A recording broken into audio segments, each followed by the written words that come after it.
मैं हमेशा से इतना पथेटिक नहीं था, पर एक अनफॉर्चुनेट इवेंट ने दूसरे को लीड किया और अब मैं कुत्तों वाली जिंदगी जी रहा हूँ। मैं अपनी टॉक्सिक बीवी से भीख मांग रहा हूँ कि थोड़ी तो रहम खा ले और प्लीज मुझे डिवोर्स दे दे। पर डिवोर्स देने के लिए ये गैसलाइट वुमेन मुझसे कुछ ऐसी चीज डिमांड कर रही है जो मेरी करंट कैपेबिलिटी से बहुत ज्यादा है। शादी से पहले भी मेरी जिंदगी कोई सनशाइन एंड रोजेस नहीं थी। मेरा ड्रंकर्ड फादर था जो शराब और गैम्बलिंग में पूरा खो चुका था। मुझे सपोर्ट करने के बजाय वो मुझे फोर्स करता था कि मैं उसके एडिक्शन का बिल भरूं।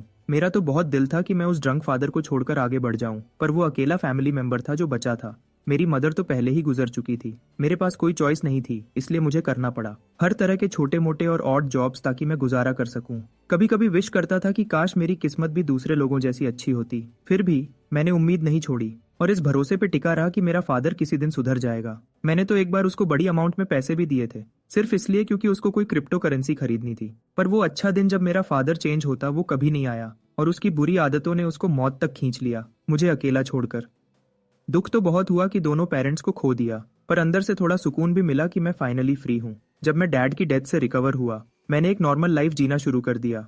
फास्ट फॉरवर्ड कुछ साल, अब मैं फाइनली अपनी टॉक्सिक बीवी से आजाद हूँ। एक दिन टीवी देखते हुए मैंने दो क्रिप्टो गुरुज को बिट्कॉइन नाम के नए कॉइन की तारीफ करते देखा, जिसकी वैल्यू एक्सपोनेंशियली एक्सप्लोड हो चुकी थी। सिर्फ थोड़े से टाइम में 2500 टाइम्स ऊपर चली गई थी। पता चला ये वही कॉइन था जिसमें मेरे फादर ने मरने से पहले मुझे इन्वेस्ट करने को कहा था। वेरीफाई करने के लिए मैंने तुरंत क्रिप्टो एक्सचेंज ऐप खोली और देखते ही होश उड़ गए जब मैंने देखा 25 बिलियन वन के बिट्कॉइन मेरे वॉलेट में पड़े हैं, रेडी टू स्पेंड। उस दिन से मैं ऑब्सेस्ड हो गया। हर छोटे से स्पाइक के लिए कॉन्स्टेंटली अपना वॉलेट चेक करता रहता हूँ। ऑनेस्टली यार, ये डिजिटल करेंसी जो किसी भी सेकंड गायब हो सकती है, इसने मुझे बिना बात की टेंशन दे रखी है। इसीलिए मैं रात रात भर जाग रहा हूँ। मैं पैनिक में चार्ट्स को घूर रहा था। कभी कॉइन ऊपर जाता था, कभी नीचे डिप होता था और ये पूरा एक्सपीरियंस बर्दाश्त करना मुश्किल हो गया था। ऐसे ही एक दिन मैं कैजुअल बाइक राइड करके घर आया, अपना वॉलेट खोला और चक्कर आते आते बचा। और पैसा लॉस होने की वजह से नहीं, बल्कि इसलिए क्योंकि मेरे कॉइन की वैल्यू ने और 20 मिलियन वन कमाए थे, जिससे मेरा पोर्टफोलियो सीधा 2 बिलियन वन तक शूट कर गया था। अगले कुछ दिनों में मैं वापस अपनी जॉब पे गया। रिसेंटली हमारी कंपनी अलग अलग फैसिलिटीज में सर्जिकल इक्विपमेंट की डेमो दे रही थी, जो हमने पिछले हफ्ते डिलीवर किया था। जो टीम बुसान गई थी वो अच्छा परफॉर्म नहीं कर रही थी, तो चेयरमैन चाहते थे कि कोई ज्यादा केपेबल बंदा जाए। अपनी थकी और स्लीपलेस आंखों के साथ मैंने ट्रिप के लिए वॉलंटियर करने के लिए हाथ उठा दिया। मैंने यह सीनियोरिटी के लिए नहीं किया, बल्कि इसलिए क्योंकि मुझे सही से नींद नहीं आई थी कितने टाइम से, और सोचा कि शायद ट्रिप से दिमाग थोड़ा क्लियर हो जाए। चेयरमैन मान गए, पर एक और आदमी को साथ भेजना चाहते थे। तभी हमारे ऑफिस की सबसे हॉट लड़की ने मेरे साथ जाने के लिए वॉलंटियर किया। तुम सोच रहे होगे कि मैं कितना लकी बास्टर्ड हूँ, और बिलीव मी, मेरे कोवर्कर्स भी यही सोच रहे थे। कुछ तो बेग भी कर रहे थे कि उन्हें मेरी जगह दे दो इस ट्रिप पे, पर चेयरमैन ने मना कर दिया क्योंकि सिर्फ 2 लोगों की जरूरत थी। बाय द वे, उसका नाम सुआ था। नाम की बात कर ही रहा हूँ, शायद मैं अपना इंट्रोडक्शन देना भूल गया। मेरा नाम किम है। आगे के दिनों में मुझे फाइनली उस ऑफिस ब्यूटी के साथ ट्रैवल करने का मौका मिला। रास्ते में उसने बताया कि जिस कार में हम थे वो उसकी थी, उसने पिछले साल अपने भाई से खरीदी थी। मुझे ये भी पता चला कि वो बुसान जाने के लिए सीरियसली एक्साइटेड थी, वर्क की वजह से नहीं, बल्कि क्योंकि वो उसका होम टाउन था। उसने कहा कि वो अक्सर आती थी, पर वर्कलोड की वजह से दूर रह रही थी। उसको थोड़ा फ्री टाइम में एंजॉय करते देखकर मुझे एक गहरी बात रियलाइज हुई। इस दुनिया में हर किसी की अपनी छोटी सी दुनिया होती है, जो उनके ड्रीम्स, एम्बिशंस और छोटी छोटी चीजों से बनती है, जो उन्हें सुकून देती है। इस बात ने मुझे सोचने पर मजबूर कर दिया कि मुझे किस तरह की दुनिया में जीना चाहिए। मेरी पॉकेट में इतना पैसा है, फिर भी मेरे दिल में बिल्कुल सुकून नहीं है। जैसे जैसे दिन ढलता गया, हमने थोड़ा रिलैक्स करने के लिए एक छोटा ब्रेक लिया। तभी उसने मुझे एक डिपार्टमेंट स्टोर चलने को कहा। उसने कहा कि अब जब हम बुसान में हैं तो शॉपिंग करनी है, और एक चीज भी थी जो वो मुझे बताना चाहती थी। उस वक्त मैंने ज्यादा सोचा नहीं या उसके इंटेंशंस पे क्वेश्चन नहीं किया, तो मैं तुरंत मान गया। पर उस दिन बाद में शॉपिंग करते वक्त मैंने कुछ अजीब नोटिस किया। अगर हम ऑनलाइन शॉपिंग करते तो चीजें कितनी सस्ती मिलती, तो हम यहाँ क्यों हैं? बातें और अजीब हो गईं जब उसने मुझे अपने लिए एक सूट चूज करने को कहा और बोला कि वो बिल पे करेगी। जब मैंने हैरानी से पूछा क्यों, तो वो पूरी तरह लाल हो गई और माना कि उसको एक फेवर चाहिए। मेरे जोर देने पर उसने आखिरकार कन्फेस किया। वो चाहती थी कि मैं उसके बॉयफ्रेंड बनने का नाटक करूं उसके पेरेंट्स के सामने। यार, मैं तो स्टंट रह गया।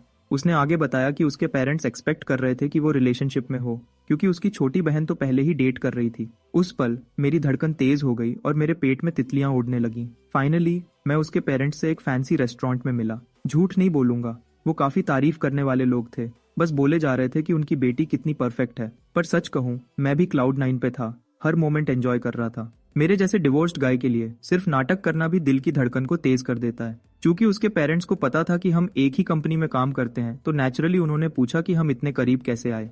ऑफ कोर्स मुझे एक झूठी मूठी स्टोरी घड़नी पड़ी ताकि वो बात कन्विंसिंग लगे। सुआ के पेरेंट्स ने मुझे जिस तरह गर्मी से ट्रीट किया, उससे मुझे याद आई आखिरी बार जब मैं अपने रियल इन लॉज से बुरा मिला था। वो लोग भी अपनी बेटी की तरह ही घटिया थे। उनकी ठंडी और जालिम बातें आज भी मेरे दिमाग में रेंट फ्री घूमती हैं। लॉन्ग स्टोरी शॉर्ट, मैंने उन्हें जीतने की बहुत कोशिश की, पर वो टाइम खराब करना था। उसके कंपैरिजन में सुआ के पेरेंट्स तो इंसान के रूप में फरिश्ते लग रहे थे। पर शुक्र है मैं अब मैरिड आदमी नहीं हूँ। उस यादगार शाम के बाद उसके पेरेंट्स ने फाइनली विदा लेने का डिसाइड किया। उन्होंने प्यार से अपनी बेटी को कहा कि वो मेरे साथ अपनी डेट एंजॉय करे। चूंकि ये सब सिर्फ एक एक्ट था, सुआ तो बिल्कुल शर्मिंदा हो गई थी और इसी वजह से मुझे भी उतनी ही शर्म आ रही थी। मुझे लगता है कि मैं इनसिक्योर हूँ कि उसकी लेवल की लड़की मेरे आस पास हो। जब हम समुंदर किनारे अकेले थे, उसने मुझसे माफी मांगी कि वो मुझे एक ऐसे स्यापे में घसीट लाई जिसके लिए मैंने कभी हाँ नहीं कहा था। मीटअप के दौरान उसकी तेज नजरों ने मेरी घबराहट पकड़ ली थी और उसको शक था कि यह रोल प्ले मेरे बिछड़े हुए यादें ताजा कर रहा है। मैं सच में हैरान था कि वो मेरे डिवोर्स की चिंता कर रही थी, तो मैंने तुरंत उसको यकीन दिलाया कि वो मेरे बारे में परेशान न हो। इनफैक्ट मुझे उसके पेरेंट्स की कंपनी बहुत अच्छी लगी और वो फ्री का खाना जो मिला वो तो जैसे आइसिंग ऑन द केक था इस पूरे एक्सपीरियंस का। टॉपिक बदलने के लिए मैंने सजेस्ट किया कि वो मुझे यहाँ की जगह घुमाए क्योंकि मैं पहली बार बुसान आया था। मेरी इस अचानक रिक्वेस्ट ने यूज सोचने पर मजबूर कर दिया। मैं देख सकता था कि वो अपनी पूरी कोशिश कर रही थी कि परफेक्ट जगह ढूंढे जो मेरे टाइम को वर्थवाइल बना दे। आखिर में उसने एक फॉर्चून टेलिंग कैंप की तरफ इशारा किया, जिसको देखकर मैं पूरा हैरान रह गया क्योंकि मैं तो एक्सपेक्ट कर रहा था कि वो सिटी की कोई खास यादगार जगह दिखाएगी। फिर भी हम अंदर गए और जैसे कोई क्रिस्टल बॉल वाला फ्रॉडस्टर होता है, टेबल के पीछे बैठी उस बूढ़ी औरत ने अपनी बार्नम इफेक्ट टैक्टिक्स से सुआ को पूरी तरह फंसा लिया। उन जनरल बातों के दरमियान उस बूढ़ी औरत ने यह भी मेंशन किया कि सुआ ने रिसेंटली एक मौका गंवा दिया था। उस पल मुझे समझ नहीं आया कि यह बुढ़ी क्या बोलना चाहती है, पर अपेरेंटली वो बात कर रही थी सुआ के चूक जाने की अपनी फीलिंग्स को। मुझे कन्फेस करने से उस बूढ़ी औरत ने सुआ को यकीन दिलाया कि वो मौका जो उसने अभी छोड़ा है वो दोबारा जरूर मिलेगा, और सलाह दी कि इस बार यूज पकड़ लेना। जब सुआ उस बुढ़ी की बकवास पे भरोसा कर रही थी, मैं तो ध्यान ही नहीं दे रहा था। मेरे लिए फॉर्चून टेलिंग सिर्फ एक स्कैम है। खैर, आखिरकार मेरी बारी आई। हालांकि मैं दिल से राजी नहीं था, पर सुआ ने इंसिस्ट किया कि मैं भी अपना फ्यूचर जानूं ताकि हमारा यहाँ आना वर्थवाइल हो। और मुझे लगा कि अब इससे ज्यादा अजीब कुछ नहीं हो सकता। पर उस बूढ़ी औरत ने सच में मेरी दुखने वाली नस दबा दी। उस औरत को किसी तरह पता था कि मेरा बचपन आसान नहीं था और मैं गरीबी में बड़ा हुआ हूँ। उसने मुझे और हैरान किया ये कहकर कि मेरे जैसे लोगों की किस्मत में ढेर सारा पैसा लिखा होता है। उसने कहा कि यह तो बस शुरुआत है और मेरी किस्मत की चमक बढ़ती जाएगी। उसने मुझे सलाह दी कि मैं दुनिया घूमूं और नए एक्सपीरियंसेस कलेक्ट करूं। तभी उसने कहा, ज्यादा अच्छे मौके मेरी तरफ खुद खिंचे चले आएंगे। मुझे बस अपनी जिंदगी को पूरी तरह जीना था और मौके मेरे पास दौड़े चले आएंगे, चाहे वो प्यार हो या पैसा। उसने कहा, मैं जो चाहूं वो पा सकता हूं। उसकी बातों ने मुझे बहुत सोचने पर मजबूर कर दिया और मेरे अनयूज्ड सेविंग्स की चिंता और बढ़ गई। उसने जो भी कहा उसका आधा तो मुझे समझ नहीं आया, पर अच्छा लगा कि एक बदलाव के रूप में कुछ पॉजिटिव सुनने को मिला। बदकिस्मती से वो छोटी सी खुशी उस पल गायब हो गई जब उस बूढ़ी औरत ने उस बेकार बकवास के लिए 200,000 वन मांग लिए। ऐसा लगा जैसे पूरे महीने की शॉपिंग और बस का किराया सीधा पानी में चला गया। शुक्र है हम जल्दी उस जगह से निकल गए उससे पहले कि वो और फ्रॉड करती। अगली जगह जो सुआ ने सोची थी वो ह्युंडई मार्केट थी, जहां वो कुछ ग्रिल्ड फूड खाना चाहती थी। इसी दौरान मैं अब भी अपने अकाउंट में पड़ी उस सोई हुई दौलत के बारे में सोच रहा था कि क्या पैसा सच में खुशी खरीद सकता है। मुझे जवाब तो नहीं मिला, पर मैंने ज्यादा गुजारिश नहीं की। वो पल इतना अच्छा था कि ओवर थिंकिंग से खराब नहीं करना चाहिए था। ऐसे ही हमारी बुसन की 4 दिन की बिजनेस ट्रिप आखिरकार एक बिटर स्वीट एंड पर आई और हम सोल वापस लौट आए। जब मैं घर पहुंचा और अपना वॉलेट चेक किया तो देखकर होश उड़ गए कि 200 मिलियन गायब हो चुके थे। पर अफसोस की भावना तुरंत हट गई जब मैंने सिर्फ 1 घंटे के अंदर 300 मिलियन वापस कमा लिए। फिर 100 मिलियन का और इंक्रीज हुआ। एक बार फिर मैं पूरा दिन स्क्रीन को घूर रहा था जैसे कोई दीवाना, चार्ट्स को ऊपर नीचे होते देखता रहा। आखिर में उसने एक फॉर्चून टेलिंग कैंप की तरफ इशारा किया, जिसको देखकर मैं पूरा हैरान रह गया क्योंकि मैं तो एक्सपेक्ट कर रहा था कि वो सिटी की कोई खास यादगार जगह दिखाएगी। फिर भी हम अंदर गए और जैसे कोई क्रिस्टल बॉल वाला फ्रॉडस्टर होता है, टेबल के पीछे बैठी उस बूढ़ी औरत ने अपनी बार्नम इफेक्ट टैक्टिक्स से सुआ को पूरी तरह फंसा लिया। उन जनरल बातों के दरमियान उस बूढ़ी औरत ने यह भी मेंशन किया कि सुआ ने रिसेंटली एक मौका गंवा दिया था। उस पल मुझे समझ नहीं आया कि यह बुढ़ी क्या बोलना चाहती है, पर अपेरेंटली वो बात कर रही थी सुआ के चूक जाने की अपनी फीलिंग्स को। मुझे कन्फेस करने से उस बूढ़ी औरत ने सुआ को यकीन दिलाया कि वो मौका जो उसने अभी छोड़ा है वो दोबारा जरूर मिलेगा, और सलाह दी कि इस बार यूज पकड़ लेना। जब सुआ उस बुढ़ी की बकवास पे भरोसा कर रही थी, मैं तो ध्यान ही नहीं दे रहा था। मेरे लिए फॉर्चून टेलिंग सिर्फ एक स्कैम है। खैर, आखिरकार मेरी बारी आई। हालांकि मैं दिल से राजी नहीं था, पर सुआ ने इंसिस्ट किया कि मैं भी अपना फ्यूचर जानूं ताकि हमारा यहाँ आना वर्थवाइल हो। और मुझे लगा कि अब इससे ज्यादा अजीब कुछ नहीं हो सकता। पर उस बूढ़ी औरत ने सच में मेरी दुखने वाली नस दबा दी। उस औरत को किसी तरह पता था कि मेरा बचपन आसान नहीं था और मैं गरीबी में बड़ा हुआ हूँ। उसने मुझे और हैरान किया ये कहकर कि मेरे जैसे लोगों की किस्मत में ढेर सारा पैसा लिखा होता है। उसने कहा कि यह तो बस शुरुआत है और मेरी किस्मत की चमक बढ़ती जाएगी। उसने मुझे सलाह दी कि मैं दुनिया घूमूं और नए एक्सपीरियंसेस कलेक्ट करूं। तभी उसने कहा, ज्यादा अच्छे मौके मेरी तरफ खुद खींचे चले आएंगे। मुझे बस अपनी जिंदगी को पूरी तरह जीना था और मौके मेरे पास दौड़े चले आएंगे, चाहे वो प्यार हो या पैसा। उसने कहा, मैं जो चाहूं वो पा सकता हूं। उसकी बातों ने मुझे बहुत सोचने पर मजबूर कर दिया और मेरे अनयूज्ड सेविंग्स की चिंता और बढ़ गई। उसने जो भी कहा उसका आधा तो मुझे समझ नहीं आया, पर अच्छा लगा कि एक बदलाव के रूप में कुछ पॉजिटिव सुनने को मिला। बदकिस्मती से वो छोटी सी खुशी उस पल गायब हो गई जब उस बूढ़ी औरत ने उस बेकार बकवास के लिए 200,000 वन मांग लिए। ऐसा लगा जैसे पूरे महीने की शॉपिंग और बस का किराया सीधा पानी में चला गया। शुक्र है हम जल्दी उस जगह से निकल गए उससे पहले कि वो और फ्रॉड करती। अगली जगह जो सुआ ने सोची थी वो hyundai मार्केट थी, जहां वो कुछ ग्रिल्ड फूड खाना चाहती थी। इसी दौरान मैं अब भी अपने अकाउंट में पड़ी उस सोई हुई दौलत के बारे में सोच रहा था कि क्या पैसा सच में खुशी खरीद सकता है। मुझे जवाब तो नहीं मिला, पर मैंने ज्यादा गुजारिश नहीं की। वो पल इतना अच्छा था कि ओवर थिंकिंग से खराब नहीं करना चाहिए था। ऐसे ही हमारी बुसन की 4 दिन की बिजनेस ट्रिप आखिरकार एक बिटर स्वीट एंड पर आई और हम सोल वापस लौट आए। जब मैं घर पहुंचा और अपना वॉलेट चेक किया तो देखकर होश उड़ गए कि 200 मिलियन गायब हो चुके थे। पर अफसोस की भावना तुरंत हट गई जब मैंने सिर्फ 1 घंटे के अंदर 300 मिलियन वापस कमा लिए। फिर 100 मिलियन का और इंक्रीज हुआ। एक बार फिर मैं पूरा दिन स्क्रीन को घूर रहा था जैसे कोई दीवाना, चार्ट्स को ऊपर नीचे होते देखता रहा। उन लोगों ने मेरी हिम्मत बढ़ाने की बहुत कोशिश की, मुझे यकीन दिलाया कि असली उछाल तो अभी शुरू ही नहीं हुआ है। उन्हें इतना कॉन्फिडेंस से कॉइन के बारे में बात करते सुनकर मैं फिर से डायलेमा में पड़ गया। क्या मुझे थोड़ा और होल्ड करना चाहिए? शायद मैं लालची हो रहा था, पर जो भी हो इसका फायदा बहुत बड़ा हुआ। अगले ही दिन बिटकॉइन में एक और हिस्टोरिक ब्रेकआउट हुआ। प्राइस दुगना से ज्यादा हो गया और यह वर्ल्ड वाइड सेंसेशन बन गया। इस बड़े हाइक के साथ मेरे पोर्टफोलियो में जबरदस्त एक्सपेंशन हुआ। अचानक मैं 100 बिलियन वन पर बैठा था और जैसे किसी भी नॉर्मल इंसान के साथ होता, मेरे होश उड़ गए और डर के मारे बुरा हाल हो गया और मेरा दिल ऐसा लगा कि वह अभी सीने से बाहर निकल जाएगा। जब मैंने किसी तरह अपने आप को शांत किया, मैंने एक समझदारी वाला फैसला लिया कि पैसे निकाल लूं और कहानी खत्म कर दूं।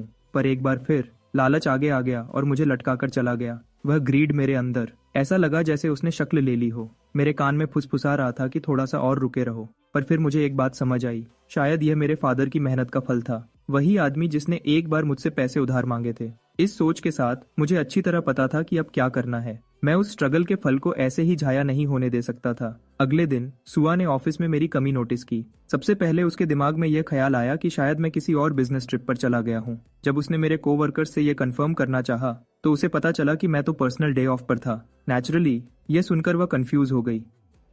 मैं एक आम बंदा था जिसके लाइफ में कुछ खास नहीं था, इसलिए उसकी कंफ्यूजन जायज थी। उसने बस उम्मीद की कि मैं ठीक हूँ। उसके उलट जो उसने सोचा, मैं एक्चुअली पास के फेरारी शोरूम में ऐसे ही शॉपिंग कर रहा था। सारी कार्स में से एक कार जिसने तुरंत मेरी आंख पकड़ी वह फेरारी 458 इटालिया था। अपने काम के हिसाब से सेल्समैन ने स्पेक्स और फीचर्स की लंबी चौड़ी बातें शुरू कर दी, पर मुझे उसकी जरा भी परवाह नहीं थी। मुझे सिर्फ इसके लुक में इंटरेस्ट था। तो उसकी लंबी सेल्स पिच सुनने के बजाय मैंने अपना प्लैटिनम मास्टर कार्ड निकालकर उसे चुप करा दिया, पूरी अमाउंट वहीं पे करने के इरादे से। आप सोच रहे होंगे कि मैं इतनी आसानी से फेरारी की शॉपिंग कैसे कर रहा था। सच कहूं तो मैंने उस रास्ते को फॉलो किया जो मेरे फादर ने मेरे लिए बनाया था। मैंने अपने सारे कॉइन्स बेच दिए। यूएस डॉलर्स में मेरी वर्थ 100 मिलियन थी, जो मोटे तौर पर 100 बिलियन वन मेरे हाथ में थे। इतने सारे पैसे बैठे थे खर्च होने का इंतजार करते हुए। मुझे समझ नहीं आया कि और क्या करूं।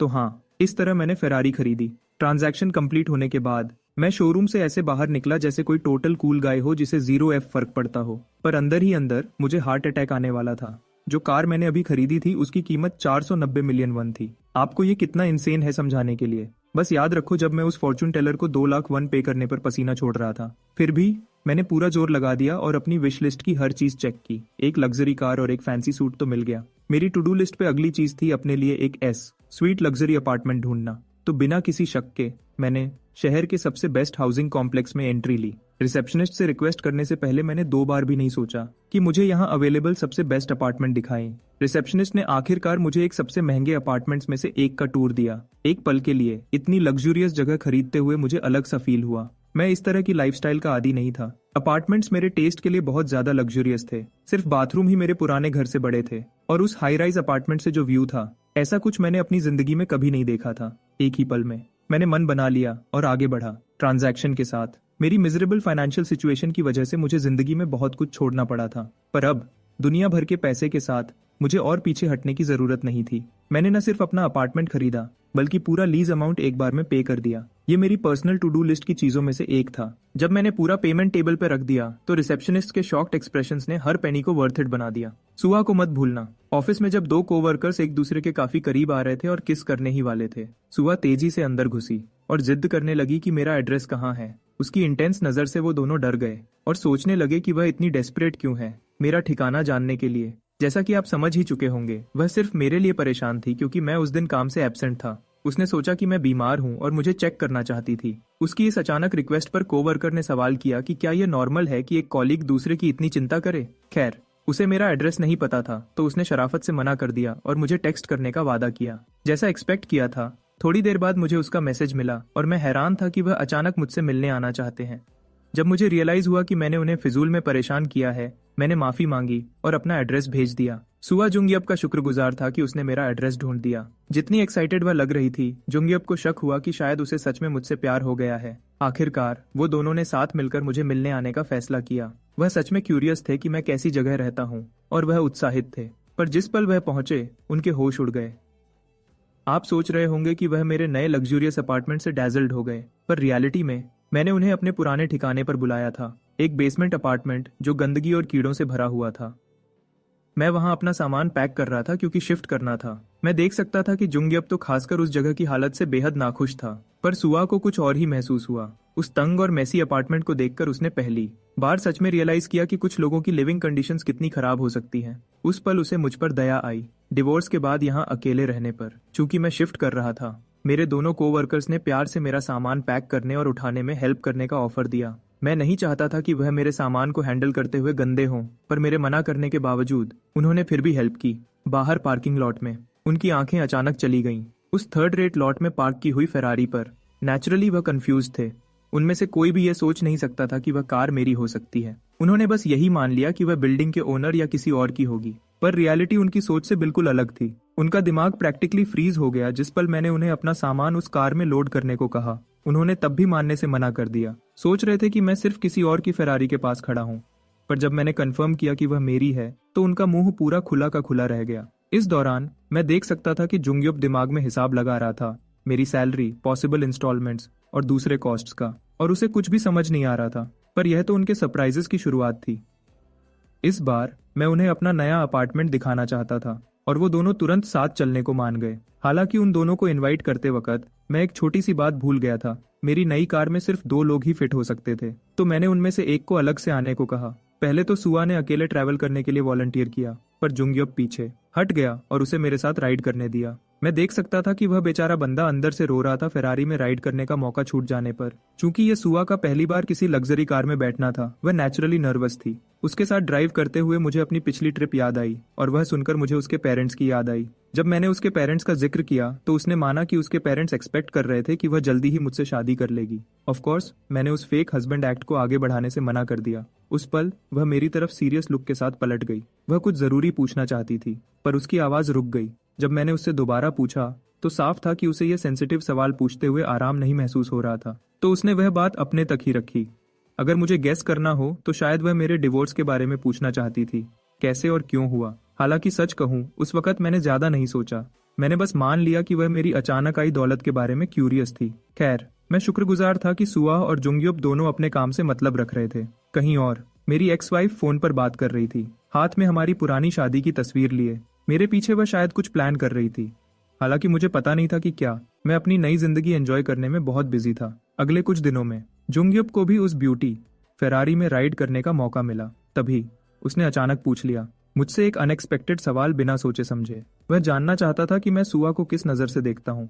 मुझे अपने कॉलीग का यह सवाल अच्छा नहीं लगा, पर चूंकि हम साथ में हैंग आउट कर रहे थे, मैंने उसका सवाल आंसर करने का फैसला किया और सुहा को जितना हो सके उतने अच्छे तरीके से डिस्क्राइब किया।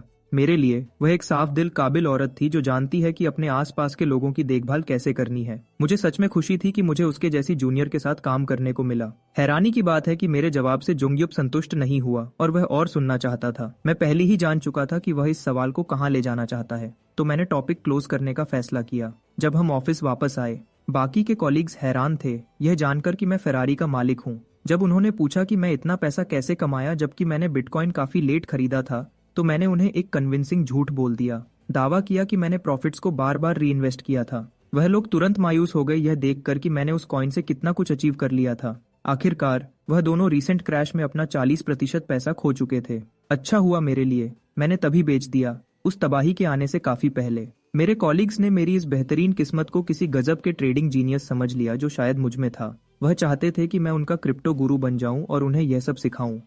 हम तीनों में से सिर्फ मैं ही जानता था कि वह गलत जगह पहुंचे थे। बात को टालने के लिए मैंने बस कुछ उल्टा सीधा बक दिया, सिर्फ एक line, heart of a beast. वह दोनों मेरी बातों को बहुत ज्यादा सीरियस ले गए और उसका मतलब निकालने लगे। मैं इतना सीधा झूठ बोल नहीं पा रहा था, तो मैंने चुप रहने का फैसला किया। शुक्र है मुझे कुछ कहने की जरूरत नहीं पड़ी, क्योंकि उनमें से एक ने मान लिया कि मेरे कहने का मतलब था एक अच्छी सोच रखना। खैर, मैंने उसे उसके हिसाब से जीने दिया। वह मुझे मेरी फाइनेंशियल सक्सेस के बारे में सवाल करते रहे और मान लिया कि मैं शायद और बिजनेस वेंचर्स ढूंढ रहा हूँ। मैंने बस हाँ में सिर हिलाकर उनके साथ नाटक किया। हालांकि मैंने उन्हें थोड़ा सच भी बताया। मैंने सच में और कई कॉइन्स में री इन्वेस्ट किया था, क्योंकि मेरी इंस्टिंक्ट ने मुझे कहा कि क्रिप्टो में अभी और ग्रोथ की गुंजाइश है। उन्हें कुछ कॉइन्स सजेस्ट करने से पहले मैंने पूरी तरह साफ कर दिया कि मैं किसी चीज के लिए जिम्मेदार नहीं हूंगा। रिस्क लेना उनका फैसला था। आखिरकार मैंने उन्हें XRP और इथीरियम के बारे में बताया, दो कॉइन्स जिनकी सबसे ज्यादा पोटेंशियल थी। जैसा एक्सपेक्ट किया था, दोनों कोवर्कर्स को शक हुआ क्योंकि वह उस वक्त रिलेटिवली नई करेंसीज थीं, तो मुझे बीच में आकर सब कुछ समझाना पड़ा। XRP का मुख्य मकसद इंटरनल बैंक ट्रांजैक्शंस को सपोर्ट करना था, जबकि इथीरियम का मकसद ब्लॉकचेन टेक्नोलॉजी का इस्तेमाल करके अलग अलग तरह के ट्रांजैक्शंस को एनेबल करना था। ऑफ कोर्स ये प्राइस इंक्रीज की गारंटी नहीं देता था, पर दूसरे कॉइन्स के मुकाबले ये दोनों अपने रिलेटिवली लो रिस्क की वजह से बहुत सारे इन्वेस्टर्स का ध्यान जरूर खींचेंगे। वह लोग सच में हैरान थे कि मेरे पास इतना अनकॉमन गहरा नॉलेज है, पर यह इतना सरप्राइजिंग नहीं होना चाहिए था। आखिरकार मैंने अपनी पूरी दौलत दांव पर लगाई थी। जब मैं अपनी सो कॉल्ड नॉलेज का प्रदर्शन कर रहा था, सुआ रेस्टरूम में फ्रेश हो रही थी। उसका दिमाग ज्यादातर काम में व्यस्त था। हालांकि अगली चीज जो उसके दिमाग में थी वह मैं था। फिर कुछ लड़कियां रेस्टरूम में उसके साथ आईं, जो मेरी रिसेंटली खरीदी हुई फेरारी के बारे में गॉसिपिंग कर रही थीं।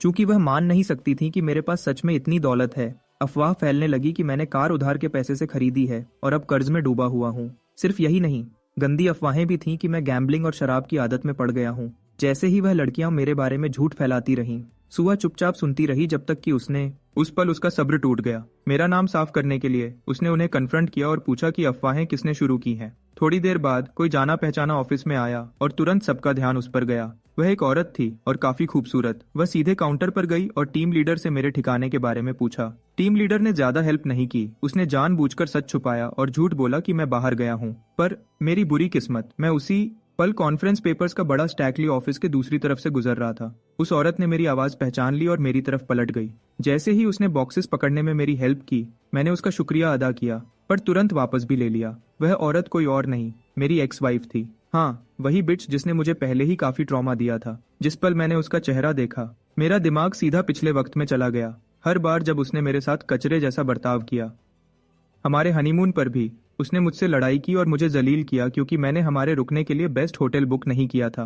वह गैसलाइटिंग में PhD की हुई औरत थी, जबकि मैं एक सीधे साधे विचारों वाला आम इंसान था। उसके ताने, उसकी गैसलाइटिंग और जिस तरह से उसने हमेशा मुझे इनसिक्योर फील कराया, आज भी मेरे दिमाग में गूंजते हैं। और अब उसे सीधे अपने सामने देखकर मैंने आंख मिलाना भी नहीं चाहा। पर चूंकि वह मेरे जूनियर के ऑफिस में काम कर रही थी, मेरा जवाब देना फर्ज बन गया, हालांकि न चाहते हुए।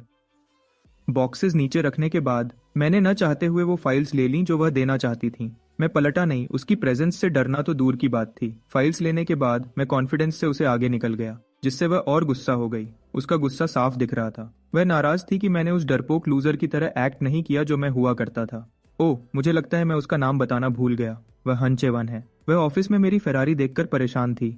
क्या ही सैवेज था मैं, है ना? ये बिच अब पछता रही है कि उसने मुझे डिवोर्स दिया। अगर उसे पता होता कि मैं इतना अमीर होने वाला हूँ तो वह उस शादी को थोड़ा और खींच लेती। पर अब पिछला वक्त रोकर वापस नहीं आना था, इसलिए उसने डिसाइड किया कि वह मुझे पूरी तरह नीचे गिरा देगी। जैसे ही उसने ऑफिस में एंट्री ली, उसने अपना वह झूठा इनोसेंट बिच फेस बना लिया। ऐसे एक्ट कर रही थी जैसे डिवोर्स से परेशान बेचारी विक्टिम हो। उसकी टॉक्सिक फीमेल फ्रेंड्स ने उसे घेर लिया, उसे तसल्ली देने की कोशिश कर रही थी। अपनी ऑस्कर विनिंग परफॉर्मेंस देते हुए, रोने का नाटक करते हुए उसने सीधा मेरे बारे में झूठ बोला।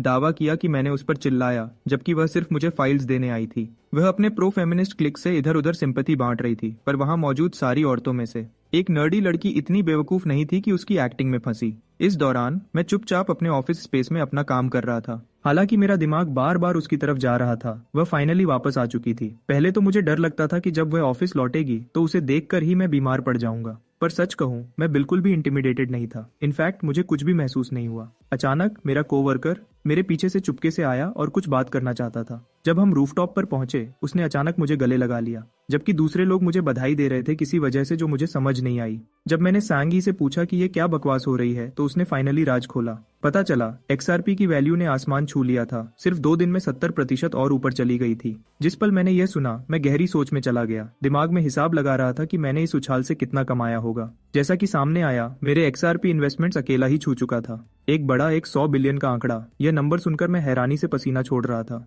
इस दौरान मेरे कोवर्कर्स सिर्फ कुछ मिलियन कमाकर जश्न मना रहे थे, जो मेरे मुकाबले में सिर्फ चिलर स्पेयर चेंज था। वह मुझसे पूछने लगे कि मैंने एक्सआरपी में कितना इन्वेस्ट किया था। मुझे झूठ बोलने में हिचकिचाहट हो रही थी, पर सच बोलना उनके होश उड़ा देता। तो मैंने आमतौर पर कह दिया कि मैंने हर कॉइन में 10 बिलियन इन्वेस्ट किए थे। ऑफ कोर्स वह इतना बड़ा नंबर सुनकर शॉक्ड थे।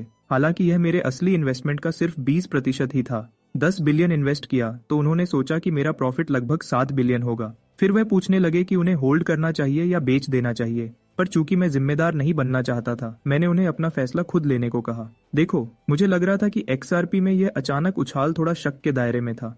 एक करेंसी जो असल में बैंक ट्रांजैक्शंस को तेज करने के लिए डिजाइन की गई थी, उसका अचानक बढ़ जाना ज्यादा समझ नहीं आया। एक ही एक्सप्लेनेशन जो मेरे दिमाग में आई वह ये थी कि ग्रीड क्रिप्टो मार्केट में जितना एक्सपेक्ट किया था उससे ज्यादा तेजी से फैल रहा था। 2 दिन तक नॉन स्टॉप गेन्स का मतलब अक्सर ये होता है कि कुछ बड़ा होने वाला है। जब उन्होंने पूछा कि मेरा क्या प्लान है तो मैंने सीधे कह दिया कि मेरा अभी बेचने का कोई इरादा नहीं है। जबकि मेरे कोवर्कर सोच रहे थे कि मैं शायद लालची हो रहा हूँ। मैंने सोचा कि जब सब लालची हो रहे हैं तो एक और उछाल पक्का आएगा। उस दिन कंपनी में यह बात तेजी से फैल गई कि मैंने क्रिप्टो से बहुत बड़ा हाथ मारा है। कम उम्र में अमीर होने की यह चटपटी कहानी सबका ध्यान खींचने के लिए काफी थी। जल्दी ही हर बातचीत में मेरा नाम लिया जा रहा था। जब सब इस बारे में बात कर रहे थे कि मैंने कैसे इतना पैसा बनाया और दूसरों की भी थोड़ी कमाई करने में हेल्प की, मेरी bitch of an ex wife ये सब सुन रही थी और जैसा एक्सपेक्ट किया जाता वह पूरी तरह तबाह हो चुकी थी। इतना ज्यादा कि उसने अपनी कॉफी फर्श पर फेंक दी। सबका ध्यान अपनी तरफ खींच लिया। कट टू सुआ एक कैफे में बैठी है। उसकी प्रेजेंस अकेली ही काफी थी। हर किसी की आंखों को अपनी तरफ खींच रही थी। कुछ तो उसे मॉडल भी समझ रहे थे। हालांकि इंटरेस्टिंग बात यह थी कि वह थोड़ी उदास लग रही थी। पता चला कि उसे जोंग योप ने बुलाया था, जो उसे मेरे बारे में बात करना चाहता था। चूंकि वह मूड में नहीं थी, उसने उसे बकवास बंद करने और सीधे बात पर आने को कहा। जुंग योप ने उसकी सीधी बात का एहतिराम किया और पूछा कि मेरे बारे में जो अफवाहें फैल रही हैं उसे क्या लगता है। उन्होंने कहा कि मैं गैम्बलिंग का आदी था और अपनी एक्स वाइफ को अब्यूज करता था। हैरानी की बात है कि सुआ ने उसकी हर बात से डिसएग्री किया। उसको पता था कि ये सब बस जानबूझकर फैलाई जा रही गंदी गॉसिप है। जुंग योप उसके जवाब से संतुष्ट लगा और एक और सवाल पूछने आया, क्या वह मुझे लाइक करती है? यह वह सवाल था जिसका जवाब वह सच में उससे जानना चाहता था, और यह सुनकर वह तुरंत शर्मा गई। उसने जल्दी से मुझे फ्रेंड जोन करने की कोशिश की, पर जुंगयोप जिद्दी था। उसको पता था कि मामला सिर्फ दोस्ती से ज्यादा है। अचानक उसने उसे सजेस्ट किया कि उसे मुझसे कन्फेस कर देना चाहिए। ऑफ कोर्स ये कहना आसान था, पर करना मुश्किल, और वह शर्म से अपने आप को छुपा नहीं पा रही थी। इस दौरान मैं अपने चिपकू कोवर्कर्स से परेशान था, जो मेरे क्रिप्टो गेन्स के लिए मुझे जबरदस्ती बधाई दे रहे थे। हालांकि सब मेरे बारे में था। मैं अकेला था जो यह एंजॉय नहीं कर रहा था। मेरे कोवर्कर्स मेरी पिछली सलाह लेकर और कमाई करके बहुत खुश थे। मैं सच में हैरान था कि कितने लोगों ने अफवाहों को सुनकर मार्केट में छलांग लगा दी थी। और सरप्राइजिंगली उनका डिसीजन गलत नहीं था। उन्होंने तो एक्चुअली गोल्ड स्ट्रक कर दिया था। प्राइसेस कुछ ही डेज में नियरली डबलिंग हो गए थे। इसकी वजह से मुझे way too much unwanted attention और अफेक्शन मिल रहा था। वो कन्विंस थे कि मेरे इनिशियल 2 बिलियन इन्वेस्टमेंट से मैं 10 बिलियन वन से ज्यादा पर सिटिंग होऊंगा। पर ट्रूथ उनके इमेजिनेशन से फार बियॉन्ड थी और मेरी एसेट्स 578 बिलियन तक पहुंच चुकी थी। जरा सोचो, इतना पैसा कि मैं चाहूं तो एक पूरी कंपनी खरीद सकता हूं। मैं हमेशा जानता था कि एक्सआरपी और इथीरियम में पोटेंशियल है, पर मैंने कभी सोचा नहीं था कि ये ऐसे एक्सप्लोड हो जाएगा। अब तो ऑफिस की हॉटीज भी मुझे क्रिप्टो की ट्यूटर बनाने और सॉलिड इन्वेस्टमेंट टिप्स देने को कह रही हैं। पर मुझे एक्सआरपी और इथीरियम प्राइसेस की इस अचानक तेजी पर शक था, इसलिए मैंने उन्हें इन्वेस्ट करने की सलाह नहीं दी। जब कोई चीज बहुत तेजी से ऊपर जाती है तो उतनी ही तेजी से नीचे भी गिर जाती है। वह चिक्स मेरे पास इतना कुछ है सुनकर काफी इंप्रेस हो रही थी, पर एक ही इंसान था जो इस अटेंशन को एंजॉय नहीं कर रहा था, मेरी एक्स वाइफ। उसको जेलसी होने लगी थी। जेलस थी कि सबका ध्यान मुझे मिल रहा था। एक आदमी जिसे उसने कभी एक बेचारा बेवकूफ समझा था, उसके लिए यह सब बर्दाश्त करना बहुत मुश्किल था। काश मैं पहले इतना अमीर होता तो वह मुझे डिवोर्स देने की हिम्मत नहीं करती। उस पल उसे अपना ट्रम्प कार्ड खेलने के सिवा कोई रास्ता नहीं बचा था। इस दौरान कंपनी के ग्रुप चैट में सब मेरी दौलत के बारे में बात कर रहे थे, जैसा कि आम तौर पर होता था। चैट अब नर्डी कॉइन टॉक से भरा हुआ टेलीग्राम स्टाइल क्रिप्टो चैनल बन गया था। मुझे इससे कोई प्रॉब्लम नहीं था, कम से कम सब एंजॉय कर रहे थे और किसी को अभी तक कोई नुकसान नहीं हुआ था। तभी अचानक मुझे एक जाना पहचाना टेक्स्ट आया, जिसको देखकर मैं हिचकिचा गया। ऑफ कोर्स वह हन चेवोन थी, वही गैस लाइटिंग बिच जैसी वह थी। उसने हमारे डिवोर्स को शुगर कोट करने की कोशिश की और मुझसे फिर से नजदीकियां बढ़ाना चाहती थी। उसने मेरे गरीब बचपन और अनाथ होने पर दिखावा करते हुए सिंपैथी दिखाई। हमारे बीच चीजों को सुलझाने और हील करने के लिए उसने मिलने का सजेशन दिया, पर मुझे अच्छी तरह पता था कि वह क्या चाल चलने की कोशिश कर रही थी और मैं अब उसके गेम्स नहीं खेल रहा था। जैसे ही मैं उसका नंबर ब्लॉक करने वाला था, मुझे सुआ का कॉल आया। मैं बिल्कुल एक्सपेक्ट नहीं कर रहा था और तुरंत आंसर किया। वह हैरान थी कि मैंने कितनी जल्दी पिकअप किया, तो मुझे एक्सप्लेन करना पड़ा कि मैं बस फोन से खेल रहा था। फिर भी मैं क्यूरियस था कि उसने कॉल क्यों किया।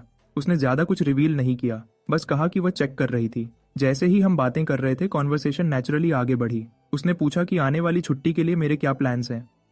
खैर, ज्यादा कुछ करने को नहीं था, बस मैं डिपार्टमेंट स्टोर जाकर कुछ नया फर्नीचर लेने का प्लान बना रहा था। मौका देखकर उसने पूछा कि क्या वह साथ चल सकती है, जिसको सुनकर मुझे सच में हैरानी हुई। जब तक मैंने जवाब नहीं दिया, वह चुप रही। साफ था कि वह सबसे बुरे की उम्मीद कर रही थी, पर जब मैंने हाँ कहा, वह एक बच्चे की तरह खुश हो गई। और कॉल खत्म होने के बाद वह बहुत खुश थी, लिटरली इतनी खुश और शर्मिंदा एक साथ। जुंगयोप की बातें अचानक उसके दिमाग में गूंजने लगीं, वही बातें जो शायद मेरे साथ उसकी किस्मत तय कर सकती थीं। उसको यकीन नहीं था कि उसके पास कन्फेस करने की हिम्मत है, पर उसने उम्मीद की कि वह अपना बेस्ट देगी। जब अगला दिन आया, मैं पहले ही उससे मिलने वहां मौजूद था। शायद मेरी गलती थी कि मैं बहुत जल्दी आ गया। जैसे ही मैं पास के कैफे में जाने वाला था, सुआ बिल्कुल सही वक्त पर आई, जिसका मतलब वह भी जल्दी थी। वह उस दिन आमतौर पर से ज्यादा खुश लग रही थी और आम ऑनरिफिक्स के बजाय मुझे एएपीए कहकर बुलाने लगी। मुझे लगा कि चूंकि हम ऑफिस के बाहर थे तो यह ठीक था, जबकि मुझे उससे असली इरादों का कोई आइडिया नहीं था। वह सिर्फ मुझे देखकर ही शर्मा रही थी। इसके साथ हम दोनों एक साथ स्टोर के अंदर चले गए। मेरी बिच एक्स वाइफ को मत भूलना, जो मेरा इंतजार कर रही थी कि मैं आऊंगा। जब हम भीड़ भाड़ वाली आइल्स में घूम रहे थे, सुआ ख्यालों में खो गई। रियलाइज कर रही थी कि यह पहली बार था जब वह मुझसे अकेले में मिल रही थी। शायद जिस तरह से हम शॉपिंग और हंसी मजाक कर रहे थे, उसे डेट भी कहा जा सकता था। यह सोचकर वह और ज्यादा शर्मा गई। इस दौरान मैं बिल्कुल बेखबर था और सिर्फ उन्हें ढूंढने पर फोकस कर रहा था, जो सबसे अच्छा फर्नीचर हो सकता था। यहाँ तक कि उसने भी मेरी एक्साइटमेंट नोटिस की। मेरा एक्साइटेड होना भी लाजमी था। आखिरकार जब मैं उस सेमी बेसमेंट में रहता था, मेरे पास सिर्फ मोटी पुरानी रजाइयां थीं। इन प्रीमियम फैब्रिक्स का आराम महसूस करना ही मेरे लिए काफी था।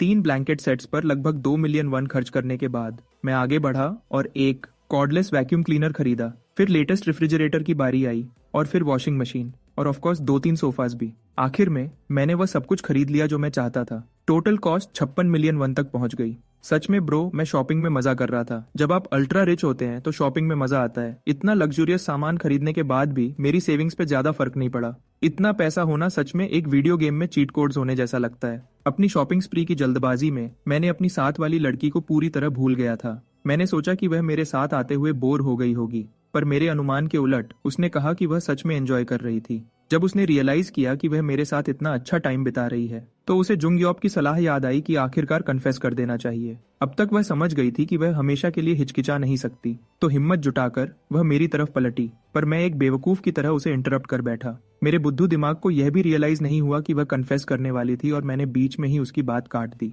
उसने उस बात को टाल दिया और मुझे कहा कि मैं अपनी बात आगे बढ़ाऊं। पर जब उसने जिद की कि उसका सवाल अर्जेंट नहीं था, मैंने बात करना शुरू किया, लेकिन एक और ख्याल से दोबारा इंटरप्ट हो गया। मेरी बिच एक्स को मत भूलना। सीन पर उसे छोड़ने के बाद वह पूरी तरह पागल हो गई थी। यह बात कि मैंने आने की तकलीफ भी नहीं की उसे दीवाना बना रही थी। अगले दिन हमेशा की तरह मेरे को-वर्कर्स एक्सआरपी से हुए प्रॉफिट्स का जश्न मना रहे थे। इस वक्त तक पूरी कंपनी क्रिप्टो एडिक्ट्स बन चुकी थी और मैं उनका गुरु। हमारा असिस्टेंट मैनेजर नासंगुक, जिसने एक बार क्रिप्टो को गैम्बलिंग कहा था, उसे फाइनली अपना पहला प्रॉफिट मिला और वह खुशी से अपने होश खो बैठा। वह जिंदा मिसाल है उस डेफिनेशन की। अगर मैं करप्शन का हिस्सा नहीं हूं तो यह गलत है। अगले 2 महीने में इथीरियम 3 गुना हो गया और एक्सआरपी 10 गुना बढ़ गया। ये जोरदार प्रॉफिट्स ने सीधे साधे लोगों को भी लालची बना दिया। लोग हमेशा सोचते हैं कि एक बार जब वह बड़ा जीत जाएंगे तो लालच करना बंद कर देंगे, पर रियलिटी इसके उलट है। एक बार जब आप आसान पैसे का जाल खा लेते हैं, आप पहले ही जाल में फंस चुके होते हैं। तब आपके असूल और ईमान गायब होने लगते हैं और आप एक के बाद एक लापरवाह हरकत करना शुरू कर देते हैं। उसके बाद हमेशा तबाही ही इंतजार करती है। शायद मैं तालाब में एक बड़ी मछली वेल था जिसका जाल में फंसना मुश्किल था, पर मैं भी उससे महफूज नहीं था। मुझे अब भी अपने फादर की सलाह याद है। सिर्फ इसलिए कि आपके पास गेम में एज है, इसका मतलब ये नहीं कि आप जीतेंगे। जीत तभी मानी जाती है जब आप चिप्स हाथ में लेकर पोकर टेबल से उठते हैं। कंपनी चैट में दो नाम हर मैसेज में आते रहते थे, मेरा और एक्सआरपी का। असिस्टेंट मैनेजर नसोंगुक हर टेक्स्ट पढ़ रहा था, हसद में डूबा हुआ। उसको लगता था कि मैं तारीफ के काबिल नहीं हूँ, कि सिर्फ अच्छी किस्मत की वजह से मैं अमीर हुआ था। उसको लगता था कि वह मुझसे ज्यादा जानता है। उसका कॉन्फिडेंस उस 100 मिलियन वन से आया था जो उसने 1 महीने में कमाए थे। उसको यकीन था कि उसकी किस्मत आगे भी चलेगी, कि वह जल्दी ही रिवरसाइड कॉन्डो और स्पोर्ट्स कार खरीद लेगा, और फिर बाकी जो बचेगा वह सुआ जैसी किसी को अपना प्यार कन्फेस करना होगा। उसी पल मैंने ग्रुप चैट में अनाउंस किया कि मैं अपने दोनों एक्सआरपी और इथीरियम को बेचने जा रहा हूँ। कुछ कोवर्कर्स को मेरे इस अचानक फैसले पर यकीन नहीं हुआ। नसंगुक को लगता था कि मैं पागल हूँ जो ऐसे वक्त में बेच रहा था। उसको यकीन था कि वह मुझसे ज्यादा होशियार है और उसे कोई फर्क नहीं पड़ता था। उसने दूसरों को भी मनाने की कोशिश की। उसके लिए मैं ग्रुप का लापरवाह बंदा था। फिर भी मैंने शांति से अपना रीजन बताया। मार्केट बहुत तेजी से बढ़ गया था और करेक्शन आना तय था। ऑफ कोर्स मैं सबका दिमाग नहीं बदल सकता था, तो मैंने एक आखिरी मैसेज के साथ चैट बंद कर दिया। अगले दिन मैं टीम लीडर ऑन म्योंगुक के पास था। टीम लीडर ऑन ने मुझे एक दूसरी जगह जाने को कहा। ये बंदा मुझे रूफटॉप पे ले आया और मेरी पीठ पर जोर जोर से थपकी मारने लगा। मेरा बॉस मेरी क्रिप्टो इन्वेस्टमेंट एडवाइस पर फख्र महसूस कर रहा था। मैंने एक लेटर खोला और उसे 2 हफ्ते की छुट्टी का नोटिस दिया। किसी वजह से लीडर ऑन तैयार नहीं था और उसे लगा कि मैं रेजिग्नेशन दे रहा हूँ। उसका चेहरा सच में प्राइसलेस था। सवाली नजर से पूछ रहा था कि मेरे जैसा इतना अमीर बंदा इस घटिया जॉब से रिजाइन क्यों नहीं कर रहा था। सुआ के साथ अपनी कॉन्वर्सेशन याद आई। मैंने उससे यूनाइटेड स्टेट्स जाने के अपने प्लान्स बताए थे। बात यह थी कि मेरे पास एक्सपीरियंस और नॉलेज की कमी थी और मुझे उससे जल्दी ठीक करना था। दिलचस्प बात यह थी कि सुआ की जुबान से शब्द नहीं निकल पाए। वह शायद भूल गई थी कि उसे क्या कहना था और सिर्फ मुझे सेफ ट्रिप की विश की। टीम लीडर ऑन ने आसानी से मेरी छुट्टी का नोटिस अप्रूव कर दिया, पर मैं एक मुश्किल सिचुएशन में था और उससे सलाह मांगी। देखो, मैं एक टूटी फूटी बिच गरीब इंसान था जिसके पास न कोई करियर था, न टैलेंट, न कोई खास ख्वाहिश। मुझे ये सब पैसा मिल गया उन लोगों से जलते हुए जिन्होंने अपनी पूरी जिंदगी अपने सपनों पर खर्च की थी। यहाँ पर मेरे बॉस ने मेरे ख्यालों पर तनकीद की और सीधे से उन्हें बकवास बुलाया। मैं उसके इस रूप को देखकर हैरान था। उसने मुझे अपने बचपन के सपने के बारे में बताया कि वह गोल्फ प्लेयर बनना चाहता था। लीडर ऑन ने इतनी प्रैक्टिस की थी कि उसकी हाथों की खाल उतर गई थी, फिर भी वह लगा रहा। मैं जानता था कि वह अपने सपने को पूरा करके खुश था, पर फिर एक दिन उसकी दुनिया टूट गई। उस बेचारे बंदे को पता चला कि उसे अपने सपने को फाइनेंस करने के लिए उसके पेरेंट्स को कितनी ज्यादा फीस देनी पड़ी थी। सब कुछ के बावजूद ऑन को अपना सपना मार देने का मुश्किल फैसला लेना पड़ा और ऑफिस में आना पड़ा। उसका नया सपना अपने परिवार के साथ रहना और बस कैजुअल बेसबॉल गेम देखना है। अपनी बुद्धिमानी से मुझे समझाते हुए उसने जोर दिया कि जिंदगी में सपनों को पूरा करने के बहुत सारे मौके होते हैं और सपनों के पीछे पागल नहीं होना चाहिए। इतनी देर तक मैं चुपचाप उसकी सलाह सुन रहा था और मैं अंदर से हिल गया। मेरे ख्याल और साफ हो गए, जिससे मुझे एक एक कदम उठाने और जिंदगी आहिस्ता आहिस्ता आगे बढ़ाने की इजाजत मिली। आखिरकार मेरा नोजी बॉस मेरे पास आया और उसने बड़े सवाल का जवाब पूछने का फैसला किया। मैंने कितना पैसा कमाया? मैंने गोलमोल बातें शुरू की। गांगनम गो में एक एवरेज अपार्टमेंट की कीमत के बारे में पूछा। उस वक्त जवाब $2 बिलियन था और उस नंबर को रेफरेंस बनाकर मैंने अपने कान में उसको वह पैसा फुसफुसाया जो मैंने कमाया था। ये कहना ठीक होगा कि उस आदमी का मुंह हैरानी से खुला रह गया। वह रियलिटी पर सवाल उठा रहा था। एक हिस्सा सच में मुझ पर फख्र कर रहा था, क्योंकि मैं सिर्फ ऑफिस वर्कर बनकर नहीं जा रहा था, बल्कि एक आदमी जो ऑफिशियली ट्रिलियंस के दायरे में दाखिल हो चुका था। इस बातचीत के तुरंत बाद मैंने सामान पैक किया और एयरपोर्ट के लिए निकल गया। तुरंत मैंने फर्स्ट क्लास में प्रीमियम ट्रीटमेंट नोटिस किया और याद आया कि इकोनॉमी में उड़ना कितना बेकार होता था। मैं खुशी से गुनगुनाते हुए पीछे होकर बैठ गया, जब तक कि मेरी दाईं तरफ से एक आवाज ने मेरा ध्यान नहीं खींचा। यह औरत कॉल पर थी, तो जब हमारी आंखें मिली मैंने उसे हाथ हिलाकर हेलो कहा। उसने मुझसे माफी मांगने के लिए अपना कॉल काट दिया। इस चीज को बिजनेस अपॉर्चुनिटी के रूप में इस्तेमाल करने की जिज्ञासा, क्यूरियोसिटी में उस औरत ने मुझे अपना पर्सनल बिजनेस कार्ड थमा दिया। वो जिन युग्युंग थी, एक एग्जीक्यूटिव डायरेक्टर और अपनी उम्र के हिसाब से एक शानदार सक्सेस स्टोरी। जब मैं उसके कार्ड के डिटेल्स पढ़ रहा था, मैंने खुद को एक फार्मास्यूटिकल कंपनी का एक आम सेल्स रेप बताया। मैं उसके चेहरे पर शौक और हैरानी देख सकता था कि मेरे जैसा एवरेज जो यहाँ फर्स्ट क्लास में कैसे उड़ रहा है। मैंने आगे कहा कि मैं आजकल ज्यादातर इन्वेस्टमेंट्स में काम करता हूँ, पर सच कहूँ तो भूल जाओ उसे। मेरे सामने एक खूबसूरत मुंह में पानी ला देने वाला स्टेक रखा था जो मेरा सारा ध्यान खींच रहा था। मैंने एक बाइट लेकर काम शुरू किया और हर बाइट कितना जूसी था उसका झटका महसूस हुआ। मैं आखिरकार समझने लगा था कि फर्स्ट क्लास सच में कैसा लगता है। इस दौरान युग्युंग ध्यान से मुझे देख रही थी। वो पहले ही अंदाजा लगा चुकी थी कि यह मेरा फर्स्ट क्लास में पहला बार है। इत्तेफाक से हमारी आंखें मिली और मैंने उसकी एलिगेंट पोस्चर की तारीफ की। ये डिस्क्राइब करते हुए कि छुरी उसके हाथ में कितनी नेचुरल लग रही थी, मैंने उसे हिचकिचा दिया और वो पीछे मुड़ गई। उस तारीफ को सुनकर वो सच में बहुत खुश हुई। थोड़ी देर बाद युगयुंग ने मुझे अपनी कंपनी का नया कार कमर्शियल कॉन्सेप्ट दिखाया। मैं पूरी तरह हैरान था क्योंकि ये मॉडल यूएस मार्केट को टारगेट करने वाला था। अचानक उसने मुझसे पूछा कि आजकल मैं कौन सी गाड़ी चलाता हूँ।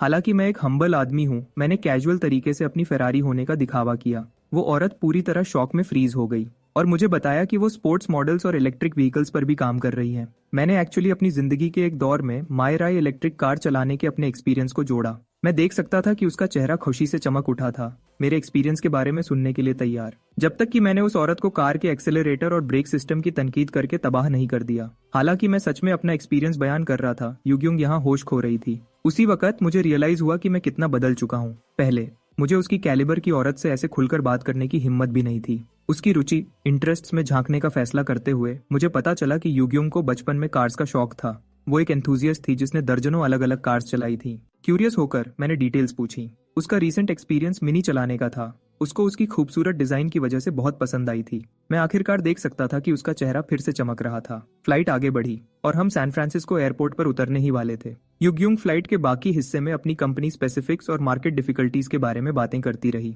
उस औरत ने तब तक मेरा मूड और इंटरेस्ट दोनों खत्म कर दिया था। उस यापर के बगल में बैठना एक टॉर्चर था। आखिरकार हम लैंड हो गए। उसने मुझसे हैंडशेक किया और कोरिया में मिलने की होप जताई। उसके घंटों की चैटर झेलने के बाद मैं आखिरकार उस टॉर्चरस फ्लाइट से निकल गया। और तो और मुझे अफसोस हुआ कि मैंने बोलने की जहमत ही क्यों की थी। एयरपोर्ट से बाहर निकलते हुए मैंने सैन फ्रांसिस्को में इस डाइवर्स एक्सपीरियंस का वेलकम किया। मेरा स्टेट्स आने का ड्रीम आखिर रियलिटी बन गया था। जो शख्स मेरा वेलकम कर रहा था उसने मेरा नाम पुकारा। ये मायोंगवू था, मेरा पुराना दोस्त। हम कॉलेज में साथ में एक सेमी बेसमेंट में रहते थे और बहुत टफ टाइम देखा था। वो मेरा राइड और डाई था जब तक उसकी किस्मत नहीं खुली और उसको यहाँ की एक कंपनी में अमेजिंग रोल नहीं मिल गया। मैं उसकी चबी फेस और ब्लोटेड बेली देखे बिना नहीं रह सका। वो स्टिकमैन से सीधा बॉलिंग बॉल बन गया था।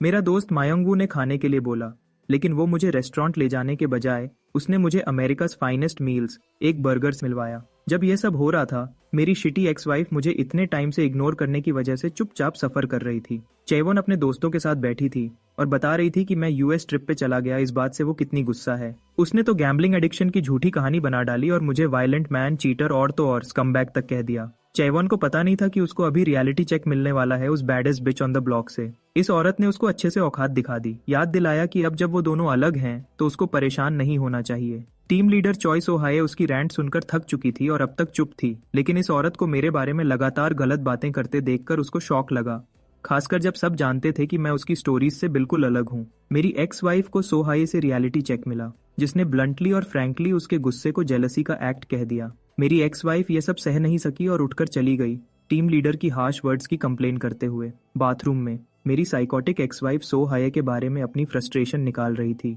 गुस्से में बड़बड़ाते हुए। चेवन को रियलाइज हुआ कि कोई उसकी बुलशिट स्टोरी पे बिलीव नहीं कर रहा, पर मजेदार बात यह है कि ये पागल औरत भी क्रिप्टो में इन्वेस्टिंग करने लगी थी और उसका प्लान था कि वो अपने वेल्थ से सबको चुप करा देगी। अगले दिन वो एक बंदा जो ग्रुप चैट में मेरे खिलाफ कीबोर्ड वॉरियर बना था, अपने इन्वेस्टमेंट पे 10% रिटर्न की ढींग मार रहा था।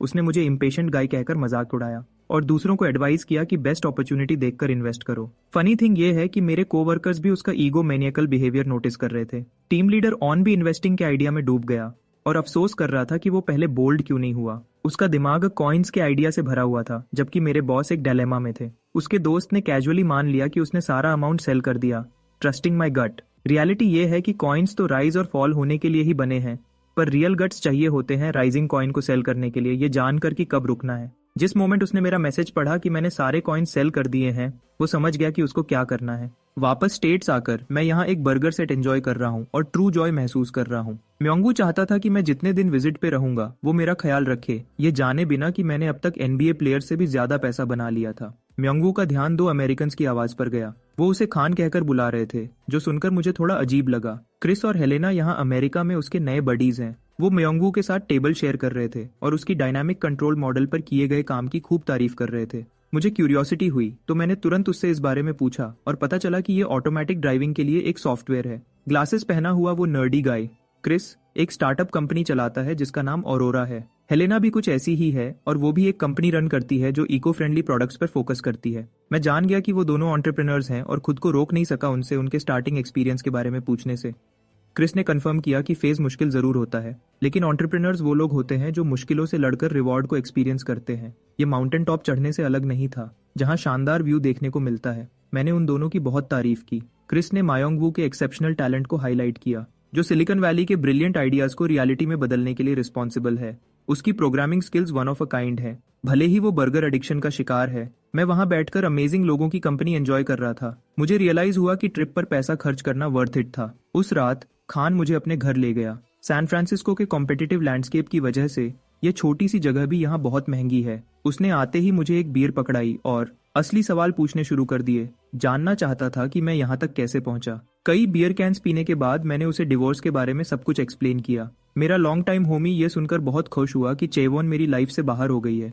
उसको सच्ची खुशी हुई कि मुझे क्रिप्टो में सैल्वेशन, राहत मिली। यूएस में बहुत लोगों को ऐसी ही किस्मत मिली और मुझे पता चला कि उनमें से कुछ लोगों ने तो अपना खुद का कॉइन भी बना लिया। ये मेरे लिए एक नया आइडिया था जिसने मुझे चौंका दिया, लेकिन बिट्कॉइन के इन्फ्लुएंस की वजह से ये सही लगा। क्रिएशन के एक्ट से इंस्पायर होकर मैंने मायोंग वू के सामने एक जबरदस्त आइडिया रखा, एक नई कंपनी शुरू करने की ख्वाहिश। मेरा होमी को लगा कि मैंने ज्यादा बियर पी ली है और मैं सही सोच नहीं रहा, लेकिन मैं डेड सीरियस था और एंटरप्रेन्योर्स के अप्रोच से इंस्पायर था। मेरा बेस्ट फ्रेंड होने के नाते मायोंग वू ने कंपनी शुरू करने के 3 जरूरी फैक्टर्स के बारे में बात की। पहला था कैपिटल सिक्योर करना, दूसरा था वो ग्रैंड आइडिया, और सबसे जरूरी था सीईओ की क्वालिटीज। परफेक्ट कैपिटल और परफेक्ट आइडियाज होने के बावजूद भी कुछ फर्क नहीं पड़ता अगर सीईओ एक फकिंग मंकी हो। कैपिटल भी इंपॉर्टेंट है, पर वो इनफ नहीं था, ये मैंने सीखा। जिससे मैंने सोचना शुरू किया कि मुझे कैसा आदमी बनना पड़ेगा ताकि मैं अपनी विजन को रियलिटी बना सकूं। मैं डोजन्स अलग अलग क्वालिटीज के बारे में सोचने लगा। मेरे फ्रेंड ने बोला कि स्टार्टअप्स इन्वेस्टमेंट से बहुत ज्यादा मुश्किल होते हैं और मुझे ये आइडिया ड्रॉप करने को बोला, पर मैं फिनिश नहीं हुआ था और कंपनी में इन्वेस्ट करने के स्पेसिफिक्स के बारे में पूछा। अगले दिन मैं क्रिस के सामने बैठा, उसको ग्रेट इंटरेस्ट दिखाते हुए कि मैं उसकी कंपनी में इन्वेस्ट करना चाहता हूँ। पता नहीं क्यों उसने एक्सपेक्ट नहीं किया था कि ये कॉन्वर्सेशन बर्गर प्लेस पे होगी। इस बंदे को इम्प्रेस करने के लिए मैंने अपना फैंसी रिसर्च निकाला जो मैंने उसकी कंपनी औरोरा पे किया था। मैंने अपवर्ड ट्रेंड और कोरियन कॉन्ग्लोमरेट्स का उसकी कंपनी में इंटरेस्ट देखा। इसका मतलब था कि क्रिस की कंपनी बहुत ऊंचा उड़ने वाली थी। क्रिस को इंटरेस्ट नहीं आया जब तक मैंने उसको एक और हिट पीस ऑफ इन्फॉर्मेशन से शॉक नहीं कर दिया, जो उनकी एक इन्वेस्टमेंट कंपनी के खिलाफ बैटल के बारे में थी। मैंने उस सैवी एंटरप्रेन्योर को असली वैल्यू की चीज ऑफर की। मैंने कीन इंटरेस्ट दिखाया पार्टनरशिप में, सिर्फ इन्वेस्टमेंट में नहीं। इनफैक्ट मैं $500,000 देने को तैयार था, सिर्फ 10% इक्विटी के लिए एज अ पार्टनर। मेरा प्रपोजल सुनकर क्रिस ने डॉक्यूमेंट्स चेक करने का डिसाइड किया। उसने $700,000 का ऑफर देकर फाइट बैक किया, जो मेरे प्रपोज्ड ऑफर से बहुत ज्यादा था। मेरे बडी ने भी उसके इस आउटरेजस और सडन इंक्रीज पे कॉल आउट किया, पर मेरे पास एक बेहतर आइडिया था। मैंने काउंटर किया स्टैगरिंग $900,000 का 20% के लिए, जिससे क्रिस शॉक हो गया। म्योंगवू ने क्रिस की स्टिकी सिचुएशन समझाई, जो फिलहाल अपनी इन्वेस्टमेंट कंपनी से डील करने में ह्यूज ट्रबल फेस कर रहा था और कैपिटल की कमी थी। मेरे बडी ने एम्फसाइज किया कि मैं क्रिस के लिए वो सारा रिस्क रिमूव कर दूंगा और इक्विटी के बदले मैं औरोरा के गोल्स में कभी इंटरफियर नहीं करूंगा। म्योंगवू की फितरत ने एक बर्गर खाने की एनालॉजी देने का डिसाइड किया वर्सेस डबल चीज बर्गर खाने की। इस सैलिवेटिंग आइडिया ने क्रिस को टेम्प्ट किया और इवेंचुअली वो मान गया। वो मेरे साथ सक्सेसफुल डील स्कोर कर गया और मैं ऑफिशियली रोरिस का पार्टनर बन गया। मैं उस मीटिंग के बाद बहुत खुश था। अगर मेरा इन्वेस्टमेंट फेल भी हो जाता तो भी मुझे सीखने के लिए ग्रेट एक्सपीरियंस मिलता। फिर से मेरे दिमाग में सिर्फ म्योंगवू का अगली फेस ही आ रहा था, क्योंकि ये बंदा ही सिंगल हैंडेडली रिस्पॉन्सिबल था मुझे बैकअप करने के लिए। एक अच्छे दोस्त की तरह मैं उसकी हेल्प का एहसान चुकाना चाहता था, इसलिए उसकी एडवाइस मांगी। मैंने उससे और कंपनीज रिकमेंड करने को कहा ताकि मैं इन्वेस्ट करना और एंजॉय कर सकूं। भले ही मैं यहाँ वेकेशन पे आया था, पर मैं ये सोचे बिना नहीं रह पाया कि मेरे फ्रेंड्स ऑफिस में कैसे हैंडल कर रहे होंगे। औरोरा के साथ मेरी डील की न्यूज पब्लिक हो गई और बाकी सारे इन्वेस्टमेंट प्रपोजल्स रिजेक्ट कर दिए गए, यू यंग की कंपनी के भी। औरोरा के साथ साथ मेटवेव ने भी उनको रिजेक्ट कर दिया, एक इंडिविजुअल के एक्सचेंज में। इस पॉइंट तक यूग्योंग को समझ ही नहीं आ रहा था कि क्या हो रहा है। एक अकेले बंदे का मल्टीपल स्टार्टअप्स में इन्वेस्ट करना और कंपनी वाइड डील्स चुरा लेना उसको शॉक कर गया। यूग्यांग की कंपनी के लिए ये दोनों तरफ से लॉस था, जिससे उसको समझ आया कि वो यहाँ किसी एवरेज जो से डील नहीं कर रहे, बल्कि वो मेरे बारे में हर एक छोटी इन्फॉर्मेशन चाहती थी ताकि वो शेयर्स चुरा सके। अपनी इंडस्ट्री में उसकी कनिंग एक्सपीरियंस होने के बावजूद भी वो मेरे सडन मूव्स को कंसिडर नहीं कर पाई। यूग्योंग मुझे ढूंढने के लिए हेल बेंट थी, चाहे कुछ भी हो जाए। और फिर शुरू हुआ। क्रिप्टो में एक्सपो के एम्पायर की वही फ्लरिश अब गिरने लगी और मेरे हर एक कॉलीग ने उस Reddit dwelling sewer red keyboard warrior को उसकी बिट्रेयल के लिए कन्फ्रंट किया। उन्होंने उस पर भरोसा किया और 20 मिलियन वन तुरंत खो दिए। शायद सबसे स्वीटेस्ट जस्टिस मेरी शिटी एक्स वाइफ चेविन को मिला, जिसने भी अपना सब कुछ खो दिया था। नया रूप लेकर उस बास्टर्ड ने ऐसे एक्ट किया जैसे वो लोग बेवकूफ थे जो उस पर रिलाई कर रहे थे। ऐसे थोड़ी था कि उसने उनकी सर पर बंदूक रखी थी इन्वेस्ट करने के लिए। पर ट्रस्ट मी, ये सोचा जा सकने वाला सबसे शिटिएस्ट रिस्पॉन्स था और मेरे कोवर्कर्स का गुस्सा होना बिल्कुल जायज था। इस टर्मोइल के बीच लोगों को एहसास होने लगा कि उस वक्त मेरी एडवाइस पर भरोसा करना कितना क्रूशल था। अगर वो ऐसा करते तो कम से कम अपना प्रिंसिपल अमाउंट तो सिक्योर कर लेते। मेरे कोवर्कर्स सोच रहे होंगे कि मैं अब तक क्या कर रहा हूँ। सच बताऊं तो मैं एक जानलेवा सिचुएशन में था। हाथ में गन लिए मैं बेरहमी से अपने टारगेट्स को शॉट कर रहा था। मेरा पार्टनर म्योंग वू मेरे साथ ही था। जब तक मैंने उसकी बॉडी जमीन पे नहीं देखी वो खत्म हो गया था। जब मैं डिस्ट्रैक्ट हो गया था किसी ने मुझे पीछे से शूट कर दिया और मेरी लाइफ एंड हो गई। फिर प्लेयर ने एक मीली वेपन निकाला, पर वो और कुछ नहीं, बस एक बेवकूफों वाला फ्राइंग पैन था। ब्रो ने सोचा कि वो पबजी में है और हमारे सर तोड़ना शुरू कर दिया। गेम में हमारी बेइज्जती कर दी। रियलिटी ये है कि हम सिर्फ एक ऑनलाइन गेम खेल रहे थे और चिकन डिनर सिक्योर नहीं कर पाए। रिवेंज मैच की ऑब्सेशन हमें एक और गेम में ले गई। याद है जब मैंने अपने इस बड़ी का एहसान चुकाने की बात की थी, तो उसके होमी होने के नाते मैंने इस बंदे को एक जबरदस्त नया घर दिला दिया। लेकिन म्योंग वू को गिफ्ट लेने का आइडिया पसंद नहीं आया। ब्रो हर चीज हार्डकोर रिफ्यूज कर रहा था जब तक उसने उस घर में कैजुअली रखा हुआ वो मैग्निफिसेंट गेमिंग पीसी नहीं देखा।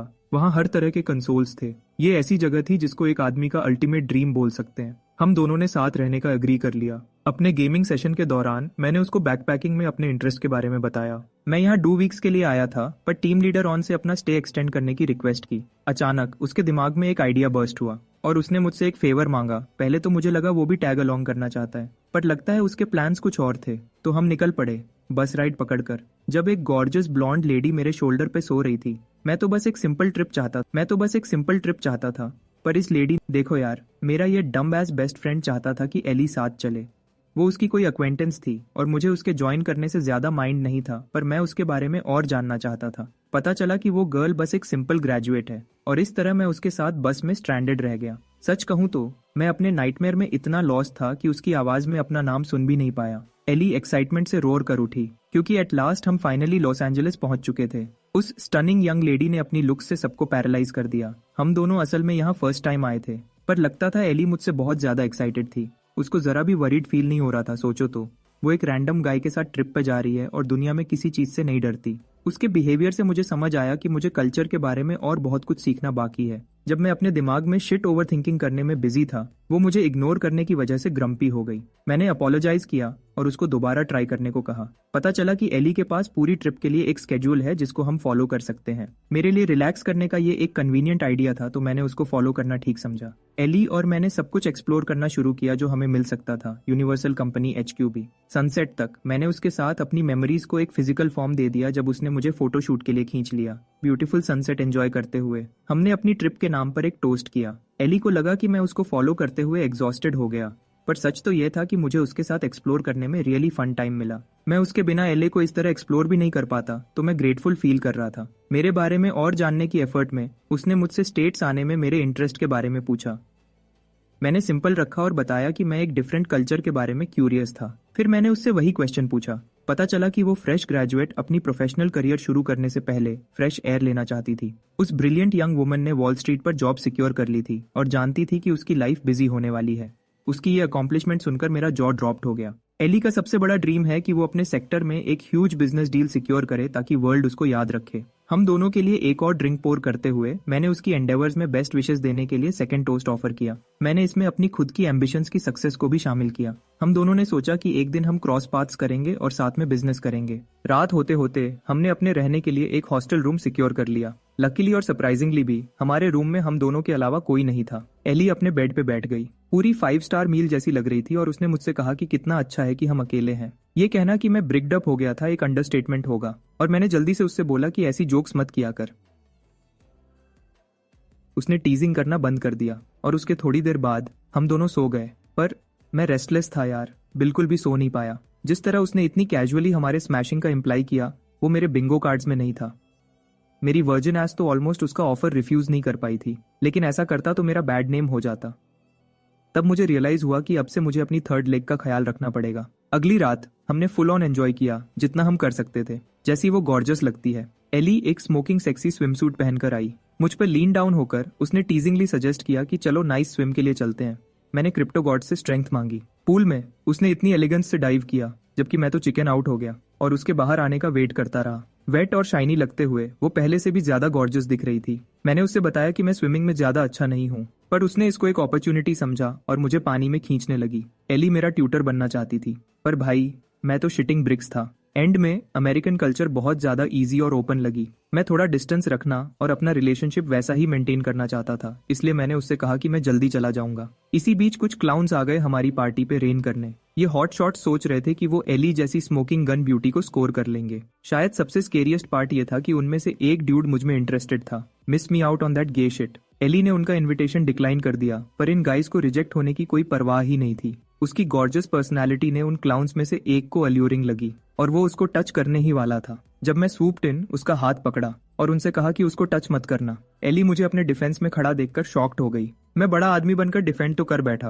पर मुझे आगे क्या करना है इसका कोई आइडिया नहीं था। आई मीन वो 3-on-1 था और मेरी एस बीट होने वाली थी। मेरी मेन प्रायोरिटी एली की सेफ्टी सिक्योर करना थी, पर मेरे शौक के लिए एली खुद उनके पास आई जैसे कि कोई बड़ी बात नहीं है। उनको कन्फ्रंट करते हुए उसने उन लूजर्स को डिमांड किया कि अगर वह चाहते हैं कि वह सब कुछ भूल जाए तो यहाँ से निकल जाएं। उन पंक्स ने उसे कहा कि किसी को हिट ऑन करना कोई क्राइम नहीं है, पर ऐसा लगता था कि एली प्रिपेयर्ड थी। अचानक गार्ड्स कहीं से पॉप आउट हो गए और मैं क्या बताऊं, उन 3 में से वो गे डूड अभी भी टर्न्ड ऑन लग रहा था। वो माचो लुकिंग बिहीमथ्स ने कैजुअली इन पेंसिल नेक्स से कहा कि औरतों को हरास करने के लिए उनके साथ आओ, और इस तरह वो गाइस स्वीप अवे कर दिए गए, जबकि एली और मैंने अपने ड्रिंक्स के साथ एक लवली टाइम शेयर किया। गार्ड्स ने उनके अनफॉर्चुनेट सिचुएशन के लिए कॉम्पेंसेट भी किया, एक कस्टम जो कोरिया जैसा ही था। ऐसा लगा कि एली मुझ में और भी ज्यादा इंटरेस्टेड हो गई। वह मेरे बैकग्राउंड, मेरी लाइफ के बारे में सुनना चाहती थी।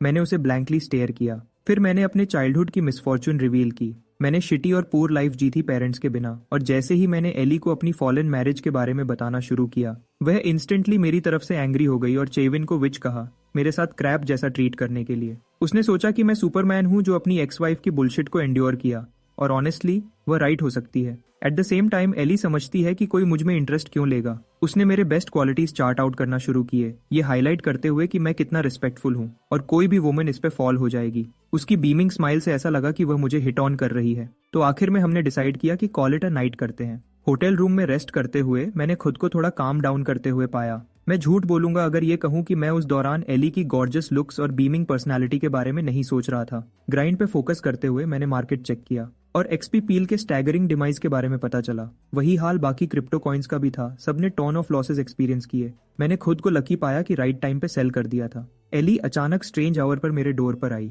तो मैंने जल्दी से दरवाजा खोला ताकि उसे वेलकम कर सकूं। मुझे लगता है मेरा ब्रेन मेल्ट हो गया उसकी सिल्क ड्रेस को उसकी बॉडी पर रैप्ड देखते ही। यप, मैं किसी भी गाय की तरह शॉर्ट सर्किटिंग हो रहा था। मैंने उसे कन्फ्रंट करने की ट्राई की, पर उसने मेरे लिप पर फिंगर रख दी। ये वह मोमेंट था जब मैं जान गया कि मैं अबाउट टू गेट लेड हूँ। वो मेरे बेड शेयर करने लगी, लास वेगस के नाइट टाइम व्यू पर क्वेश्चन करते हुए।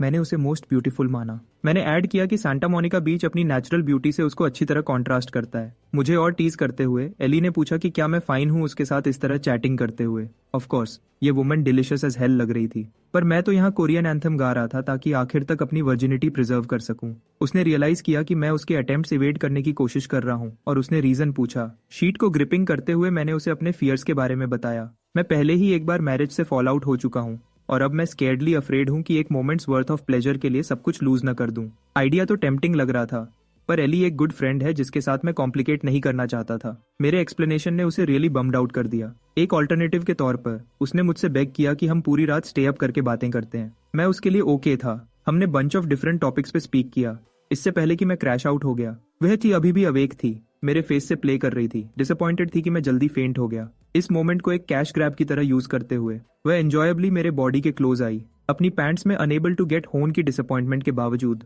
उसने रात के लिए एक हग से सेटल कर लिया। अगले दिन हमने अपनी इनक्रेडिबल ट्रिप के बाद एक दूसरे को फेयरवेल कहा। एली मेरे कोरिया वापस लौटने के प्लान्स के बारे में क्यूरियस थी।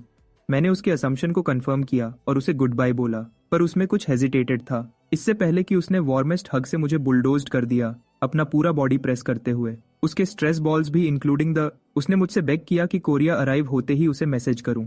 एक मोमेंट के लिए मैं भी अपने आर्म्स उसके चारों तरफ रैप करना चाहता था, पर हेजिटेटेड किया और स्टॉप्ड गया। मैंने फ्लाइट बोर्ड की और एयरपोर्ट से लेफ्ट हो गया, अपनी लॉन्ग ट्रिप के एंड को रेमिनिसिंग करते हुए। मैंने अमेरिका के एम्बिशियस लोगों के साथ वैल्यूएबल रिलेशनशिप्स बनाए थे, वह लोग जिनकी कंपनी मैं कोरिया में कभी एंजॉय नहीं कर पाता। हर सिटी अपने तरीके से ट्रिमेंडस और डिफरेंट थी। सब कुछ ह्यूज कैपिटल के चंक से ड्रिवन था। अमेरिका को इस तरह फ्लरिश करते देखकर मेरे अंदर एक ड्रीम इग्नाइट हो गया, और ज्यादा डू मोर करने की और ज्यादा ग्रेटर रिस्क लेने की और आगे स्ट्राइव फर्दर बियॉन्ड करने की डिजायर। सबसे ज्यादा मैं पहले से भी ज्यादा मनी अर्न करना चाहता था। ये बात मुझे हमेशा बॉदर करती थी कि बिलियनर्स बुढ़ापे में भी हार्ड वर्क क्यों करते हैं। ये इसलिए नहीं कि उन्हें करना पड़ता है, बल्कि इसलिए क्योंकि मनी अर्न करना सबसे एक्साइटिंग वेंचर था। फाइनली मैं एयरपोर्ट पर लैंड हुआ, जहां मेरे बडी ने मुझे ग्रेट जॉय के साथ ग्रीट किया। जुंगयोप अकेला नहीं आया था, बल्कि सुआ को भी साथ लाया था। उसने मुझे ग्रीट किया और मेरी ट्रिप के बारे में पूछा, और उसे देखकर मैं तो लिट अप हो गया। हम आपस में टॉक कर रहे थे, जबकि जुंगयोप शायद अल्टीमेट विंगमैन की तरह हमें बाउंस ऑफ होते हुए देख रहा था। हंग्री थे, हमने लंच करने का सेटल किया। ऑफ कोर्स मैं उन्हें 5 स्टार होटल में ट्रीट करने वाला था। इस पूरे टाइम चेविन मुझे मैसेज करती रही, पर मैंने उसे घास तक नहीं डाली। मैंने अपने अपार्टमेंट के कंफर्ट को एंजॉय किया। अमेरिका के इनक्रेडिबल व्यू के बावजूद मुझे अभी भी अपने प्लेस की सीनरी से बायस था। फाइनली मैंने उन सब लोगों के मैसेजेस चेक किए जिन्होंने मुझे हिट अप किया था। कॉसाइल डेड, और एली ने मुझे एक्साइटिंग न्यूज दी, जबकि मैं स्टेट्स को और ज्यादा विजिट करने के अपने फ्यूचर प्लान्स के बारे में सोच रहा था। मैसेजेस में मुझे चीवान का मैसेज मिला। उसने एक इमोशनल टेक्स्ट लिखा, ऐसा एक्ट कर रही थी जैसे कि उसके बिना डील पे जाकर लॉस मेरा हुआ है। ये वुमन एक रोमांटिक फिलोसोफर की तरह एक्ट कर रही थी और मुझसे इन लव होने के फीलिंग्स कन्फेस किए। सिर्फ वह मैसेज पढ़कर मुझे चिल्स आ गए। क्लियरली इस बिच को एक थेरेपिस्ट से अपॉइंटमेंट की जरूरत थी। इसी बीच चेविन ऑल बाय हरसेल्फ थी, जानती थी कि मैंने उसे फिर से गोस्ट कर दिया है। वह रोमांटिक साइड एक मेनेसिंग वन में बदल गई। पहले उसने मुझे इडियट कहा, फिर उसने खुद को यह कंफर्ट दिया कि वह अपनी लाइफ में मूव ऑन कर चुकी है, और मुझे थ्रेटन किया कि वर्क पर मेरी लाइफ कॉम्प्लिकेटेड होने वाली है। मैं उससे अफ्रेड था और उसे फिर से ब्लॉक कर दिया। एक बार फिर इस ईविल वेंच से डिवोर्स लेने के अपने डिसीजन पर कन्विंस्ड हो गया। अगले दिन मैं अपने बडीज के लिए होल बंच ऑफ सुवेनियर्स लेकर ऑफिस आया। मेरे अटर शॉक के लिए हर कोई लूमिंग ओवर और डिस्पेयर में था। एक्साइटमेंट का कोई हिंट नहीं था। मेरे कुछ बडीज ने मुझे ग्रीट किया। वह लोग जिन्होंने मेरी एडवाइस मानी थी, उन्होंने प्रॉफिट बनाया और राइट टाइम पे क्रिप्टो से पुल आउट कर लिया था। उससे मुझे रियलाइज हुआ कि ये लोग ज़ॉम्बीज की तरह एक्ट क्यों कर रहे थे। असिस्टेंट नासंगुक की शिटी एडवाइस की वजह से उन्होंने अ शिट टन खो दिया था। 95% क्रैश एक्सपीरियंस करना आसान नहीं होता। फिर मैंने अपने टीम लीडर्स को देखा, जिन्होंने मुझे इतनी जल्दी वेलकम न करने पर टीज किया। मीटिंग रूम में मैंने उन्हें 2 एक्सपेंसिव वॉचेस दी, जिससे उनके वेरी हैंड्स ट्रेम्बल करने लगे ऑ में। दोनों रोलेक्स थे, मेरे ग्रेटिट्यूड का जेस्चर उन लीडर्स के लिए जिन्होंने मेरे न्यूबी डेज से मुझे सपोर्ट किया था। टीम लीडर ऑन इतना बड़ा गिफ्ट रिसीव नहीं कर पा रहा था। दोनों ने मुझे थैंक किया, पर वॉच तुरंत रिटर्न करना चाहते थे। मैंने उन्हें अश्योर्ड किया कि प्राइस तो मेरे वॉलेट को स्क्रैच तक नहीं करता, इसलिए वह ले सकते हैं। तभी मुझे शॉकिंगली डिस्कवर हुआ कि मेरे मनी लूज करने की रूमर्स फैली हुई हैं। कोई क्रेजी क्लाउन मेरे ऑफिस में सबसे झूठ बोला था। इस पर्सन की आइडेंटिटी पॉन्डर करते हुए मैं रूफटॉप पे खड़ा था। पर्सन इन क्वेश्चन आया। वह स्लीजबॉल बास्टर्ड संगुक था। मुझे मनी लूज करने पर फेक सिंपैथी दे रहा था। मैंने फिगर आउट किया कि उसकी अगली एस बस मुझ पे स्टेप ऑन करने का चांस चाहती थी। सुंगुक का सुपीरियोरिटी कॉम्प्लेक्स हमेशा क्लियर रहा है डे 1 से। उससे सिर्फ अपनी प्राइड की परवाह है। वही है जिसने मेरी डेली लाइफ मिजरेबल बना दी थी। उसने मुझे अपने कंडोलेंसेज ऑफर किए, एक शिटी स्माइल देते हुए, और मुझे अलाउ किया कि मैं अपने सपोज्ड लॉसेस के बारे में ओपन अप करूं। नेचुरली मैंने डिलिबरेटली बेट ले ली। फर्स्ट ऑफ मैंने ऐसा एक्ट किया जैसे मैं उस पर फेवर कर रहा हूं, सब कुछ रिवील करके। उससे बेग किया कि सब कुछ हमारे बीच सीक्रेट रखे। मैं देख सकता था कि इस बास्टर्ड का फेस खुशी से लाइट अप हो गया एट द न्यूज। फिर मैंने उसे शॉक किया, अनाउंस करते हुए कि क्रिप्टो से 10 बिलियन कमाने के बावजूद मेरे पास बैरली 10 मिलियन बचे हैं। ब्रदर एक ऑस्कर विनिंग एक्टर में टर्न हो गया, मुझे कंडोलेंसेज ऑफर करते हुए। मैं जानता था कि इस गाय का लाउड माउथ है, और मैं चाहता था कि वह ये फॉल्स न्यूज और ज्यादा स्प्रेड करे। लाइट क्लॉकवर्क की तरह ये न्यूज वायरल हो गई। इस गाय ने spilled the tea to everyone, exact words use करते हुए जो मैंने यूज किए थे। लोगों को ये न्यूज एक्सेप्ट करना डिफिकल्ट लगा। ये देखते हुए कि मैं अभी अमेरिका से आया था, ज्यादातर लोग मुझसे डिसअपॉइंटेड हो गए। जबकि संगुक, वह स्लीजी कॉकरोच, यूफोरिया फील कर रहा था। वह मुझे फॉल होते हुए देखना चाहता था। उसकी प्राइड मुझे उससे आउट परफॉर्म करते हुए टेक नहीं कर सकती थी। ब्रो मुझे एक वर्म की तरह ट्रीट करता था, जो हमेशा उसके बिलो ही सिट करेगा। जबकि संगुक मुझे फिर से ह्यूमिलिएट करने के लिए अपने नेक्स्ट स्टेज का वेट कर रहा था। एक मैन बिल्डिंग में आया, सबको एक सडन कंपनी डिनर के लिए इन्वाइट करते हुए। संगुक ने ऑप्टेड आउट किया, इससे पहले कि उसने सुना कि डिनर में एक हाई एंड बीफ रेस्टोरेंट शामिल होगा। उसका माउथ सैलिवेटेड हुआ, और नेक्स्ट थिंग जो उसने जाना, वह और बाकी लोग प्रीमियम रेस्टोरेंट में वेलकम किए गए। मेरे कॉलीग्स स्टूपिफाइड थे, क्वेश्चनिंग कर रहे थे कि कोई ऐसी एक्सपेंसिव प्लेस को अफोर्ड कैसे कर सकता है। जैसा कि संगुक का धम्मा था, वह जानता था कि यह ऐसी जगह नहीं है जिसको कोई अफोर्ड कर सके, नॉट अनलेस ये डायरेक्टर्स के बीच की मीटिंग हो। उससे वह यह वंडर करने लगा कि कहीं कंपनी का सीईओ तो नहीं आने वाला। और उसके शॉक के लिए संगुक ने मुझे उसी जगह अराइव होते हुए देखा। वह यह स्टॉमक नहीं कर पा रहा था कि मैं टीम लीडर्स के साथ एंजॉय कर रहा हूं, और उसने प्लान किया कि सबके सामने मुझे ह्यूमिलिएट करेगा। फर्स्ट ऑफ मैंने सबका अटेंशन स्टील कर लिया, उन्हें वेलकम करते हुए। स्टेज सेट थी। मैंने अपने फ्रेंड्स को बताया कि मैं रिटर्न होने के बाद उन्हें एक प्रॉपर डिनर से थैंक करना चाहता हूँ, उन्हें यह फ्रीडम देते हुए कि वह जितना चाहे खा सकते हैं। संगुक की रियलिटी बिलियन पीसेस में शैटर हो गई। मैंने एक्सपर्टली गैसलाइट किया था, ऐसा एक्ट करके कि मैंने अपनी पूरी फॉर्चून लूज कर दी और फिर ये मूव पुल करके उसका दिमाग और ज्यादा ब्रेक कर दिया। बाकी लोग भी डिस्कस करने लगे, जानते हुए कि अगर मैं ब्रोक होता तो ऐसा लैविश डिनर पुल ऑफ कभी नहीं कर पाता। इसके बजाय उन्होंने फॉल्स इन्फॉर्मेशन के लिए संगुक को ब्लेम किया। उसकी प्राइड फिर से हर्ट हुई तो वह एंगर में खड़ा हो गया। दोनों टीम लीडर्स ने मेरे लिए वाउच किया, सुंगुक को अश्योर किया कि मैं ऐसी फॉर्चून कभी लूज नहीं कर सकता। पर वह कॉन्फिडेंशियल इन्फॉर्मेशन रिवील करने और उसके डिमाइस की न्यूज स्प्रेड करने के उसके बिहेवियर से डीपली डिसगस्टेड थे। मैंने उस रात को वहीं पकड़ा जहां मैं चाहता था। शैडोज से बाहर आकर मैंने उसे कन्फ्रंट किया और संगुक को बीफ एंजॉय करने की अलाउंस दी। मेरा ओल्ड सेल्फ उसकी बुलशिट इग्नोर कर देता क्योंकि ये रूमर्स जो उसने मेरे बारे में स्प्रेड किए थे रियलिटी से ज्यादा फार ऑफ नहीं थे। पर नो वे इन हेल अब मैं वह बिहेवियर टॉलरेट करने वाला था। अपने वर्ड्स से उसे स्वीट पॉइजन फीड करते हुए मैंने संगुक को अश्योर्ड किया कि यह डिनर स्पेशली उसके लिए प्रिपेयर किया गया था। जहां मैं अब हूं, नो वन मुझ पर स्टेप ऑन नहीं करने वाला एवर अगेन।